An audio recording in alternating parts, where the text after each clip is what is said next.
नमस्कार साथियों, मैं हूं अमित देव शर्मा और आप देख रहे हैं यूट्यूब चैनल द बेस्ट ज्ञान। साथियों, आज के इस वीडियो में हम देखेंगे साप्ताहिक करंट अफेयर्स जो कि 1 अप्रैल से 7 अप्रैल तक का है, जिसमें देखेंगे नियुक्तियां, पुरस्कार दिवस, खेल, आर्थिक, जीआई टैग व अन्य महत्वपूर्ण प्रश्नों को। चलिए तो बिना देर किए शुरू करते हैं। पहला प्रश्न है, टाटा पावर के एमडी एंड सीईओ के रूप में किसे नियुक्त किया गया? सही उत्तर होगा ऑप्शन सी, प्रवीण सिन्हा। तो टाटा पावर के एमडी एंड सीईओ जो है वह प्रवीण सिन्हा बन गए हैं, जो कि दोबारा बने हैं। ठीक है।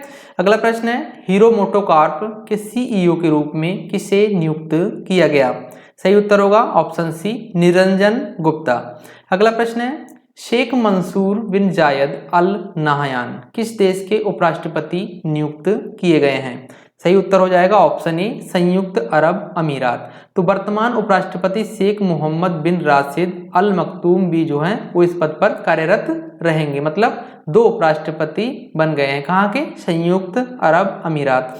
अगला प्रश्न है, न्यायमूर्ति टीएस शिवगणनम को किस राज्य के उच्च न्यायालय के कार्यवाहक मुख्य न्यायाधीश के रूप में नियुक्त किया गया? सही उत्तर होगा ऑप्शन ए, पश्चिम बंगाल। तो वर्तमान न्यायमूर्ति प्रकाश श्रीवास्तव हाल ही में सेवानिवृत्त हो रहे हैं। उनके स्थान पर न्यायमूर्ति टीएस शिवगणनम को कलकत्ता उच्च न्यायालय का कार्यवाहक मुख्य न्यायाधीश के नियुक्त किया गया है। ठीक है। अगला प्रश्न है, अमेरिकी अंतरिक्ष एजेंसी नासा के मून टू मार्स मिशन का पहला प्रमुख किसे चुना गया है? भाई मून है, ठीक है, मूल नहीं, मून। प्रमुख किसे चुना गया है? तो सही उत्तर होगा ऑप्शन बी, अमित क्षत्रिय। तो अमित क्षत्रिय भारतीय मूल के अमेरिकी रोबोटिक्स इंजीनियर हैं। ठीक है। अगला प्रश्न है, अगला प्रश्न से पहले आपको बता दें कि हमारी टीम द्वारा करंट अफेयर मेंबरशिप 2023-24 शुरू की गई है, जिसके माध्यम से आपको निम्न विशेषताएं जो हैं वो प्रदान की जाएंगी। जैसे इसमें डेली करंट अफेयर व्याख्या सहित आपको व्हाट्सएप पे सेंड किया जाएगा और डेली स्टैटिक जीके भी सेंड किया जाएगा। वहीं साप्ताहिक करंट अफेयर का जो पीडीएफ है वो भी आपको व्हाट्सएप पर प्राप्त होगा। मासिक करंट अफेयर जो अभी तक फ्री थी, ये भी आपको इस करंट अफेयर मेंबरशिप के तहत प्राप्त होगा। वहीं पर माह के लास्ट में पूरा जो करंट अफेयर होता है उसमें से 150 प्रश्नों का मासिक टेस्ट कराया जाएगा, जो कि परीक्षा पर आधारित होगा, मतलब परीक्षा पैटर्न पर आधारित होगा। अगर अन्य विशेषताओं की हम बात करें तो जनवरी 2023 से अप्रैल 2023 तक की current affairs e books free आपको प्रोवाइड करवाई जाएंगी। उसके अलावा सामान्य ज्ञान वॉल्यूम 1 फ्री आपको प्रोवाइड कराया जाएगा।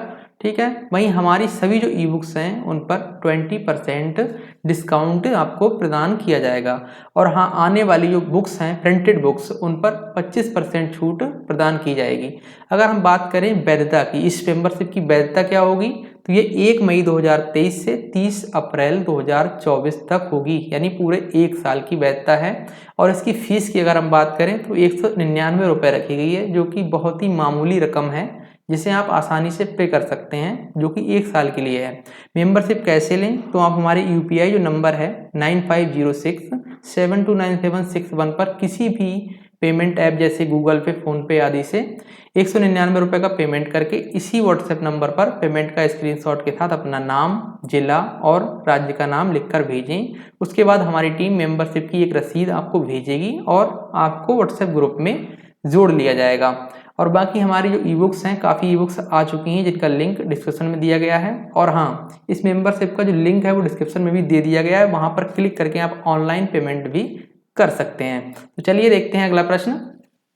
न्यायमूर्ति रमेश सिन्हा को किस राज्य के उच्च न्यायालय का मुख्य न्यायाधीश नियुक्त किया गया है? तो सही उत्तर होगा ऑप्शन बी, छत्तीसगढ़। तो जो न्यायमूर्ति रमेश सिन्हा हैं यह अरूप गोस्वामी का स्थान लेंगे। अगला प्रश्न है, रुतेंद्र टंडन को किस देश में भारत के राजदूत के रूप में नियुक्त किया गया है? सही उत्तर होगा ऑप्शन बी, ग्रीस। तो अगला प्रश्न है, भारतीय नौसेना के उपाध्यक्ष के रूप में किसे नियुक्त किया गया है? सही उत्तर होगा ऑप्शन ए, संजय जसजीत सिंह। तो वाइस एडमिरल संजय जसजीत सिंह भारतीय नौसेना के उपाध्यक्ष नियुक्त किए गए हैं। अगला प्रश्न है, भारतीय रिजर्व बैंक के कार्यकारी निदेशक के रूप में किसे नियुक्त किया गया है? सही उत्तर होगा ऑप्शन बी, नीरज निगम। तो जो नीरज निगम है ये भारतीय रिजर्व बैंक के कार्यकारी निदेशक बन गए हैं। अगला प्रश्न है, फिक्की महिला संगठन के अध्यक्ष के रूप में किसे नियुक्त किया गया है? तो ये सुधा शिव कुमार को नियुक्त किया गया, यानी ऑप्शन सी सही होगा। तो सुधा शिव कुमार जो हैं वह फिक्की महिला संगठन की 40वीं अध्यक्ष नियुक्त हुई हैं। अगला प्रश्न है, पोलैंड के सर्वोच्च पुरस्कार से हाल ही में किस देश के राष्ट्रपति को सम्मानित किया गया है? सही उत्तर होगा ऑप्शन सी यूक्रेन। तो यूक्रेन के राष्ट्रपति व्लादिमीर ज़ेलेंस्की को पोलैंड के राष्ट्रपति अंद्रेज दुडा द्वारा यह सम्मान दिया गया है या सम्मानित किया गया है। अगला प्रश्न है, young urologist of the year पुरस्कार से हाल ही में किसे सम्मानित किया गया है? सही उत्तर होगा ऑप्शन ए डॉक्टर नित्या अब्राहिम। तो जो डॉक्टर नित्या अब्राहिम हैं ये भारतीय मूल की अमेरिकी हैं, ठीक है। इन्हें अमेरिकन यूरोलॉजिकल एसोसिएशन द्वारा यह पुरस्कार प्रदान किया गया है। अगला प्रश्न है, अर्टन कैपिटल द्वारा जारी पासपोर्ट पावर इंडेक्स 2023 में भारत की व्यक्तिगत पासपोर्ट रैंक क्या है? तो सही उत्तर होगा ऑप्शन सी 144। तो 199 देशों में भारत की व्यक्तिगत रैंक 144 है। वहीं अगर वैश्विक पासपोर्ट रैंक की बात करें तो 71 है, यानी 71। तो व्यक्तिगत रैंक में पहले और दूसरे और तीसरे स्थान पर क्रमशः संयुक्त अरब अमीरात, स्वीडन और जर्मनी रहे हैं। अगर हम बात करें वैश्विक रैंक में पहले स्थान पर संयुक्त अमीरात रहा है, ठीक है। अगला प्रश्न है, फोर्ब्स बिलियनियर 2023 की रिपोर्ट के अनुसार कौन एशिया के सबसे अमीर व्यक्ति रहे हैं? तो सही उत्तर होगा ऑप्शन बी मुकेश अंबानी। तो उनकी नेट वर्थ जो है वह 8,304 अरब डॉलर है। वहीं दूसरे स्थान पर स्टीव बॉल्बर रहे हैं जिनकी नेट वर्थ 80.7 अरब डॉलर है। अगला प्रश्न है, इंडिया जस्टिस रिपोर्ट 2022 के अनुसार कौन सा राज्य न्याय के वितरण के मामले में शीर्ष पर रहा है? यानी न्याय देने के मामले में शीर्ष पर रहा है, तो कौन सा है? ऑप्शन ए सही होगा कर्नाटक। तो इंडिया जस्टिस रिपोर्ट 2022 के अनुसार कर्नाटक राज्य न्याय वितरण यानी न्याय देने के मामले में शीर्ष पर रहा है। वहीं शीर्ष 5 राज्य हम देख लेते हैं। पहले स्थान पर कर्नाटक है, जैसा आपको भी बता दिया गया। दूसरे स्थान पर तमिलनाडु, तीसरे पर तेलंगाना, चौथे पर गुजरात और 5वें स्थान पर है आंध्र प्रदेश। वहीं अगर हम बात करें भाई उत्तर प्रदेश की, तो ये 18वें स्थान पर रहा है।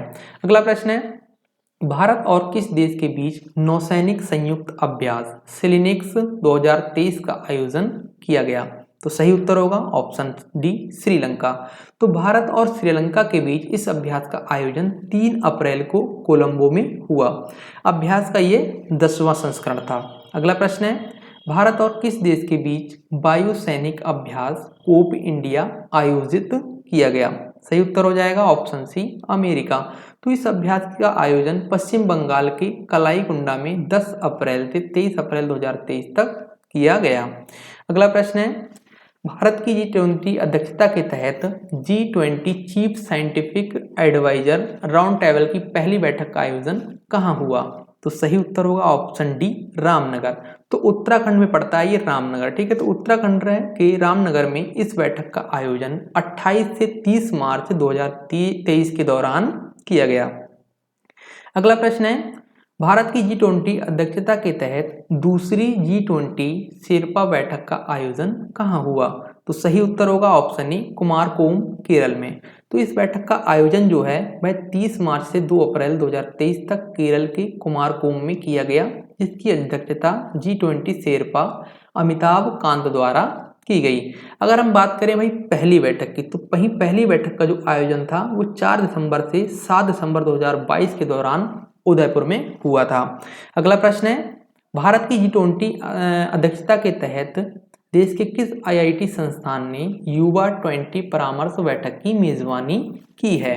तो सही उत्तर होगा भाई ऑप्शन ए IIT कानपुर। तो जो इस बैठक का आयोजन है वह 5 अप्रैल से 6 अप्रैल 2023 के दौरान किया गया।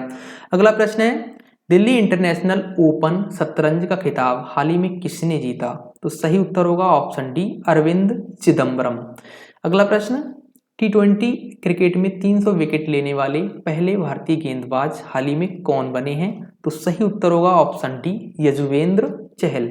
तो जो यजुवेंद्र चहल हैं इन्होंने 265 मैचों में 300 विकेट लेने का मुकाम हासिल किया है।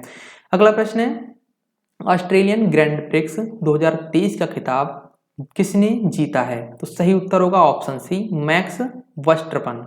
अगला प्रश्न है, मियामी ओपन 2023 का खिताब किसने जीता है? सही उत्तर होगा भाई ऑप्शन बी, डेनियल मेदवेदेव। तो डेनियल मेदवेदेव ने मियामी ओपन 2023 में अपना पहला खिताब जीता है भाई, ये बात आपको याद रखनी है। भाई अगर वीडियो आपको अच्छा लग रहा है तो इसे लाइक जरूर कर दें और बाकी स्टडी से रिलेटेड जो भी आपके ग्रुप्स हैं उनमें शेयर कर दें। हाँ, और अगर आपका इस वीडियो से संबंधित कोई सुझाव है तो आप कमेंट जरूर करें। अगला प्रश्न है, मेरीलिबोन क्रिकेट क्लब यानी एमसीसी ने भारतीय क्रिकेटर महेंद्र सिंह धोनी समेत कितने क्रिकेटरों को आजीवन मानद सदस्यता प्रदान की है? तो सही उत्तर होगा भाई 5 यानी ऑप्शन सी। तो एमसीसी द्वारा 5 भारतीय क्रिकेटर यानी महेंद्र सिंह धोनी, युवराज सिंह, सुरेश रैना, मिताली राज और झूलन गोस्वामी को मानद सदस्यता प्रदान की गई है। तो अगला प्रश्न देखते हैं भाई, किम कॉटन अंतर्राष्ट्रीय मैच में अंपायरिंग करने वाली पहली महिला बनी है, वह किस देश की हैं? पहली महिला बनी है तो ये किस देश की हैं भाई किम कॉटन? ये न्यूजीलैंड की हैं। तो उन्होंने 5 अप्रैल को दुनेडिन में श्रीलंका और न्यूजीलैंड के बीच दूसरे मेंस T20 मैच के दौरान अंपायरिंग की थी। भाई प्रश्न बहुत ही महत्वपूर्ण है, याद रखिएगा। अगला प्रश्न है, किस राज्य सरकार द्वारा झील विकास कार्यक्रम शुरू किया गया है? तो सही उत्तर होगा ऑप्शन सी, तेलंगाना। तो झीलों के विकास के लिए भाई इस कार्यक्रम को शुरू किया गया है। अगला प्रश्न है, किस पेमेंट बैंक ने एयरटेल के सहयोग से व्हाट्सएप बैंकिंग सेवा शुरू करने की घोषणा की है? तो सही उत्तर होगा option C, India post payment bank. अगला प्रश्न है, चीन ने भारत के किस राज्य या केंद्र शासित प्रदेश में 11 स्थानों के नाम बदलने की घोषणा की है? तो भाई सही उत्तर हो जाएगा ऑप्शन डी, अरुणाचल प्रदेश। तो भाई चीन ने एक तरफा रूप से अरुणाचल प्रदेश में 11 स्थानों का नाम बदल दिया है और इस क्षेत्र को दक्षिण तिब्बत के रूप में दावा किया गया है चीन द्वारा। तो इन 11 स्थानों में 5 पर्वत हैं, 2 आबादी वाले क्षेत्र हैं, 2 भूमि क्षेत्र हैं व 2 नदियां शामिल हैं। अगर हम बात करें भारत सरकार के रुख की, तो भारत सरकार ने चीन के इस एक तरफा फैसले को खारिज कर दिया है और कहा है कि अरुणाचल प्रदेश हमारा हमेशा भारत का अभिन्न अंग बना रहेगा।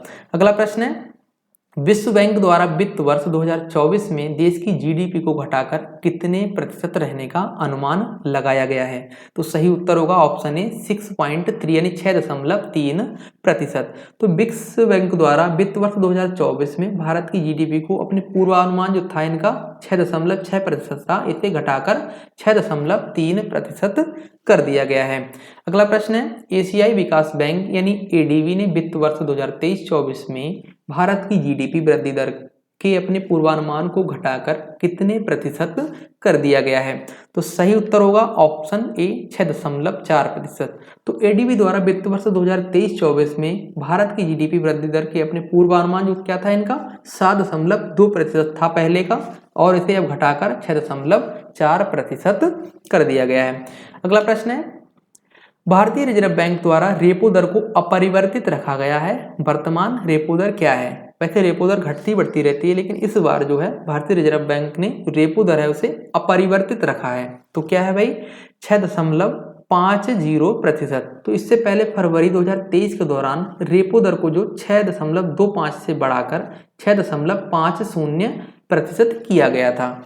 अगला प्रश्न है, युद्ध और महिला नामक पुस्तक हाल ही में किसके द्वारा लिखी गई? देखिए पुस्तकें जो हैं आपके एग्जाम्स में काफ़ी सारी पूछी जाती हैं, तो इन्हें याद करने की बहुत ही आवश्यकता है। तो युद्ध और महिला नामक जो पुस्तक है यह डॉक्टर M.A. हसन द्वारा लिखी गई है। इस पुस्तक का विमोचन अगर हम बात करें तो संयुक्त राष्ट्र मानवाधिकार परिषद के 52वें सत्र जिनेवा में हुआ। भाई ये जो पॉइंट है ना ये बहुत ही महत्वपूर्ण है। जो युद्ध और महिला नामक पुस्तक है इसका विमोचन कहाँ हुआ है? संयुक्त राष्ट्र मानवाधिकार परिषद के 52वें सत्र में, ठीक है, कहाँ? जिनेवा में।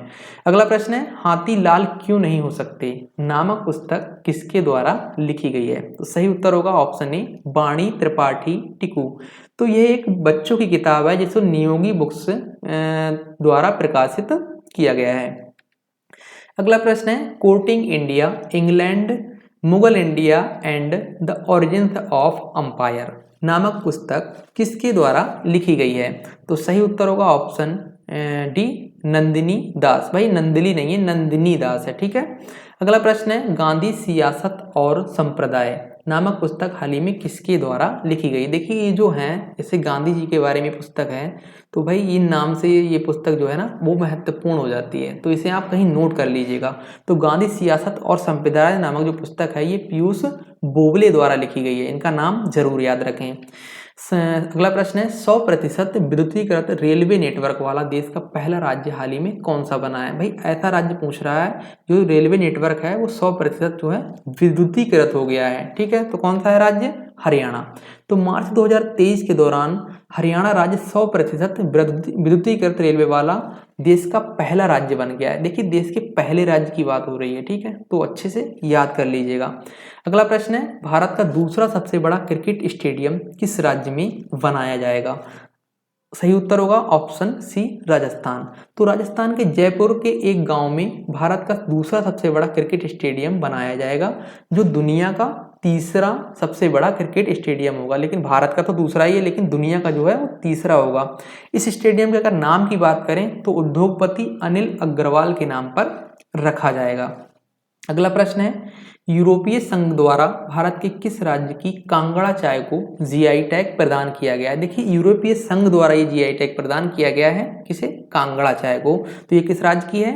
हिमाचल प्रदेश। सही ऑप्शन होगा ऑप्शन सी, हिमाचल प्रदेश।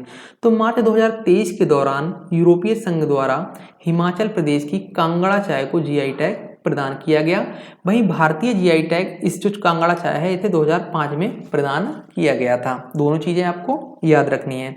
अगला प्रश्न है, जम्मू संभाग के किस जिले की बसोहली पेंटिंग को जीआई टैग प्रदान किया? देखिए अभी हाल ही में बहुत सारे जीआई टैग्स प्रदान किए गए हैं और हमारे एग्जाम्स में जीआई टैग काफी मात्रा में पूछे जाते हैं। तो सही उत्तर होगा भाई इसका कठुआ। तो ये जो बसोहली पेंटिंग है ये कठुआ संभाग की है, मतलब जम्मू संभाग के कठुआ जिले की है, ठीक है। अगला प्रश्न है, किस राज्य या केंद्र शासित प्रदेश की वुड कवरिंग को हाल ही में जीआई टैग प्रदान किया गया है? तो सही उत्तर होगा ऑप्शन ई, लद्दाख। अगला प्रश्न है, किस राज्य की मिर्चा चावल को हाल ही में जीआई टैग प्रदान किया गया? तो सही उत्तर हो जाएगा ऑप्शन डी, बिहार। तो इस चावल का जो आकार है वह काली मिर्च के समान है, इसीलिए इसे मिर्चा या मार्चा चावल कहा जाता है, जैसे अभी हाल ही में जीआई टैग प्रदान किया गया है। अगला प्रश्न है, किस राज्य के बनारसी पान को हाल ही में जीआई टैग प्रदान किया गया? देखिए बनारसी से आप समझ ही रहे होंगे कि बनारस जो है वह उत्तर प्रदेश में है, तो ऑप्शन ई बिल्कुल सही हो जाएगा, उत्तर प्रदेश।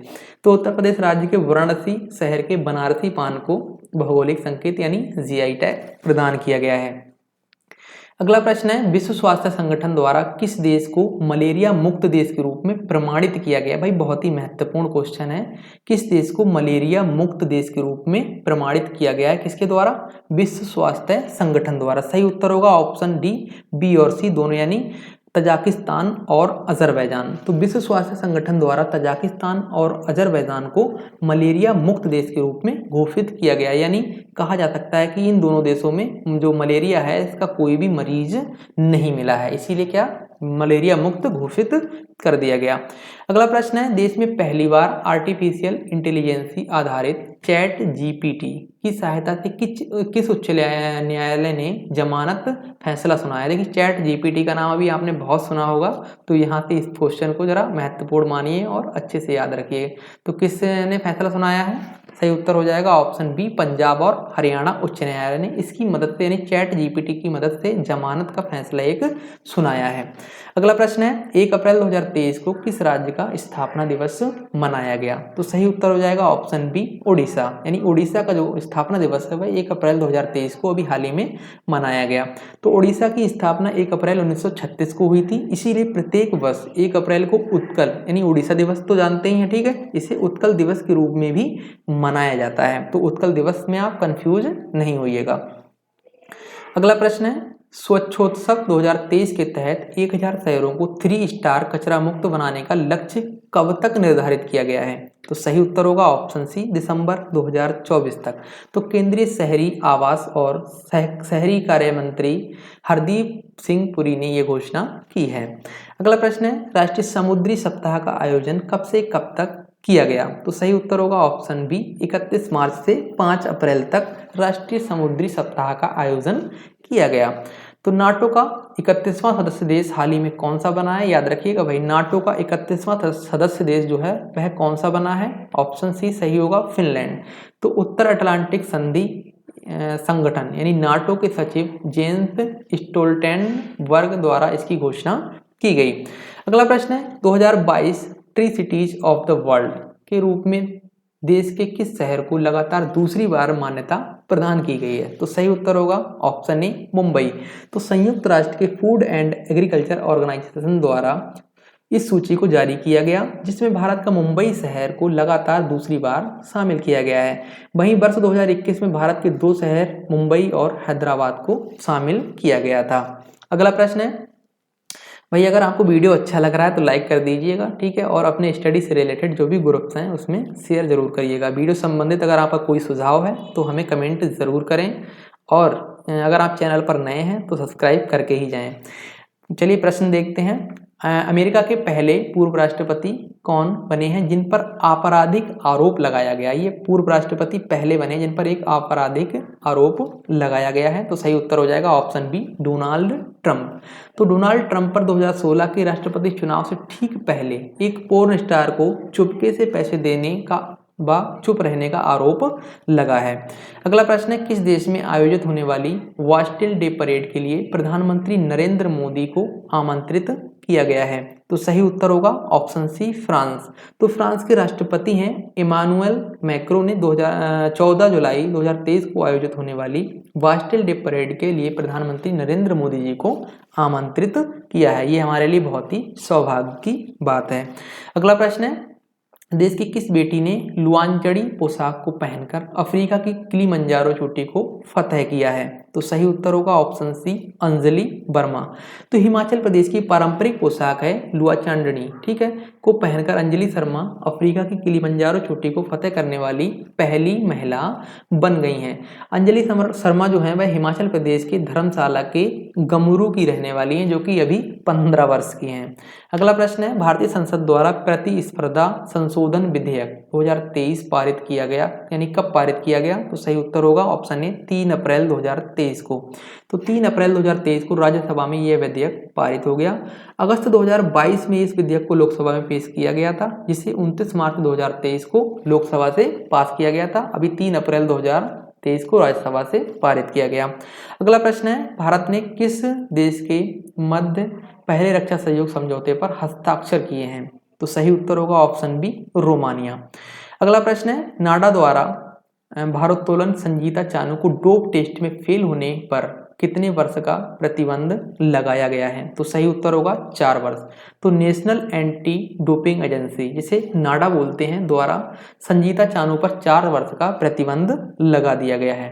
अगला प्रश्न है, भारत सरकार द्वारा रुकी हुई रियल एस्टेट परियोजनाओं की जांच के लिए किसकी अध्यक्षता में एक समिति का गठन किया गया है? तो सही उत्तर होगा ऑप्शन बी, अमिताभ कांत। तो इस समिति में 14 सदस्य हैं जिसकी अध्यक्षता नीति आयोग के पूर्व सीईओ अमिताभ कांत कर रहे हैं। तो आपको यहाँ पे क्वेश्चन मिल जाता है भाई, जो अमिताभ कांत हैं नीति आयोग के पूर्व सीईओ हैं। अगला प्रश्न है, सागर सेतु मोबाइल ऐप किसके द्वारा लॉन्च किया गया? तो सही उत्तर होगा सर्बानंद सोनोवाल। अगला प्रश्न है, संयुक्त राष्ट्र आर्थिक और सामाजिक परिषद द्वारा किस देश को संयुक्त राष्ट्र सांख्यिकी आयोग के सदस्य के रूप में चुना गया है? तो सही उत्तर हो जाएगा ऑप्शन ए, भारत। तो भारत को संयुक्त राष्ट्र सांख्यिकी आयोग के सदस्य के रूप में 4 वर्ष के लिए चुना गया है। कार्यकाल की अगर हम बात करें तो इसका जो कार्यकाल है वह 1 जनवरी 2024 से प्रारंभ होगा। अगला प्रश्न है, भारतीय रिजर्व बैंक का स्थापना दिवस किस तिथि को मनाया जाता है? सभी को पता होगा भाई, ऑप्शन ए बिल्कुल सही है, 1 अप्रैल। तो भारतीय रिजर्व बैंक की यानी आरबीआई की ने 1 अप्रैल 2023 को अपना 88वां स्थापना दिवस मनाया है। भारतीय रिजर्व बैंक की स्थापना की बात करें तो 1 अप्रैल 1935 को हुई थी तथा वर्ष 1949 में इसका राष्ट्रीयकरण कर दिया गया। वर्तमान में भारतीय रिजर्व बैंक के गवर्नर श्री शक्तिकांत दास हैं। अगला प्रश्न है विश्व ऑटिज्म जागरूकता दिवस किस तिथि को मनाया जाता है? तो सही उत्तर होगा ऑप्शन बी 2 अप्रैल। तो जो ऑटिज्म विकार के बारे में जागरूकता बढ़ाने के उद्देश्य से प्रत्येक वर्ष 2 अप्रैल को विश्व ऑटिज्म जागरूकता दिवस के रूप में मनाया जाता है। देखिए थीम कभी कभी पूछ ली जाती है, तो वर्ष 2023 की थीम जो है वह है transforming the narrative contribution at home at work in the arts and policy making. अगला प्रश्न है अंतर्राष्ट्रीय खान जागरूकता दिवस किस तिथि को मनाया जाता है? तो सही उत्तर होगा ऑप्शन डी 4 अप्रैल। तो इसकी थीम है खदान कार्य इंतजार नहीं कर सकता। अगला प्रश्न है राष्ट्रीय समुद्री दिवस किस तिथि को मनाया जाता है? तो सही उत्तर होगा ऑप्शन बी 5 अप्रैल। तो समुद्री दिवस यानी वर्ष 2023 की थीम की अगर हम बात करें तो शिपिंग में अमृत काल, ये है वर्ष 2023 की थीम किसकी? राष्ट्रीय समुद्री दिवस की। अगला प्रश्न है विश्व स्वास्थ्य दिवस किस तिथि को मनाया जाता है? देखिए बहुत ही महत्वपूर्ण प्रश्न है। तो ये 7 अप्रैल को मनाया जाता है, यानी ऑप्शन सी जो है वो बिल्कुल सही होगा। तो 7 अप्रैल 1948 को विश्व स्वास्थ्य संगठन की स्थापना हुई थी। इसी के उपलक्ष्य में प्रत्येक वर्ष 7 अप्रैल को विश्व स्वास्थ्य दिवस के रूप में मनाया जाता है। इसकी थीम भाई याद रखिएगा, हेल्थ फॉर ऑल, ठीक है, हेल्थ फॉर ऑल इसकी थीम है, इसकी विश्व स्वास्थ्य दिवस 2023 की। अगला प्रश्न है सलीम दुर्रानी का हाल ही में देहांत हो गया, उनका संबंध किस खेल से था? तो सही उत्तर होगा ऑप्शन ए क्रिकेट। तो सलीम दुर्रानी का अभी हाल ही में देहांत हो गया, इनका संबंध क्रिकेट से था। तो आज की वीडियो में ये महत्वपूर्ण 65 प्रश्न थे जो कि 1 अप्रैल से 7 अप्रैल के मध्य बने थे। इन्हें आपके समक्ष प्रस्तुत कर दिया गया है जो कि बहुत ही महत्वपूर्ण है। अगर आपने सही से नहीं देखा है तो इसे पूरा वीडियो एक बार फिर से जरूर देखें और आगे भी शेयर कर दें। तो नेक्स्ट वीडियो जल्दी ही वीकली करंट अफेयर्स का अपलोड कर दिया जाएगा। बाकी आप लोग करंट अफेयर की मेंबरशिप लेना ना भूलें, क्योंकि बहुत ही मामूली रकम में हम आपको उपलब्ध करवा रहे हैं। अधिक जानकारी के लिए डिस्क्रिप्शन बॉक्स जरूर चेक कर लें। तो वीडियो पूरा देखने के लिए आप सभी का बहुत बहुत धन्यवाद। जय हिंद।